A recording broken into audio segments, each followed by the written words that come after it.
खबर शामिल करते हैं वजीराबाद से। मरकजी डिप्टी जनरल सेक्रेटरी पाकिस्तान मुस्लिम लीग नून अताउल्लाह तारड़ ने कहा, मुल्क को मजीद तबाह होता नहीं देख सकते। कंटेनर्स और पुलिस गर्दी के जरिए लीगी मुतवल्लों को 16 अक्टूबर के जलसा में शिरकत से नहीं रोका जा सकता। वो वजीराबाद में कारकुनों से खिताब कर रहे थे। मजीद अहवाल बता रहे हैं साजिद हुसैन भट्ट इस रिपोर्ट में। नून लीग के सीनियर कारकुनान कैसर अनवर भट्ट, इब्रार अहमद और साथियों के ज़ेर एहतमाम मुकामी होटल में मुनक्कदा सोशल मीडिया वर्कर्स और वकाला के इज्तिमा से खिताब में अताउल्लाह तारड़ का कहना था कि सिविलियन बालादस्ती की बात पहली मरतबा नहीं हो रही।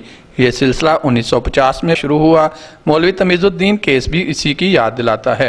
अवामी लीडर जुल्फ़कार अली भुट्टो का अदालती कत्ल हुआ। 1998 में आलमी दबाव के बावजूद नवाज शरीफ ने 6 एटमी धमाके करके मुल्क को नाकाबिले तस्हीर बनाया।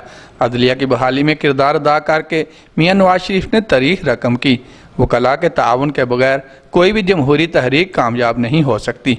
उन्होंने कहा कि मियाँ नवाज शरीफ सिविलियन बालादस्ती की जंग लड़ रहे हैं और हम सब उनके सिपाही हैं।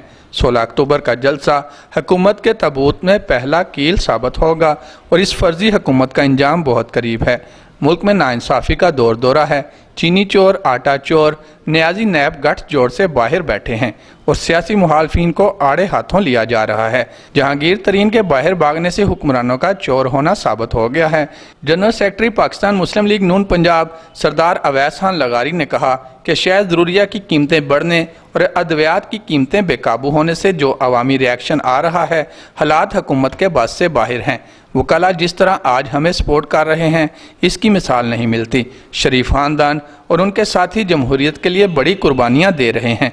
16 अक्टूबर का जलसा अवामुन्नास की कामयाबी और इमरान खान के झूठ सामने लाने का दिन है। इस मौका पर ज़िली सदर मुस्लिम लीग नून मुस्तनसर अली गोंदल, इरफान मकबूल भट्ट एडवोकेट, उसामा जमशेद लोन एडवोकेट, रहील खोखर, मियाँ मुदस्सर नज़ीर और दीगर ने भी खिताब किया। Sajid Hussain Bhatt, city 5 news, Wazirabad.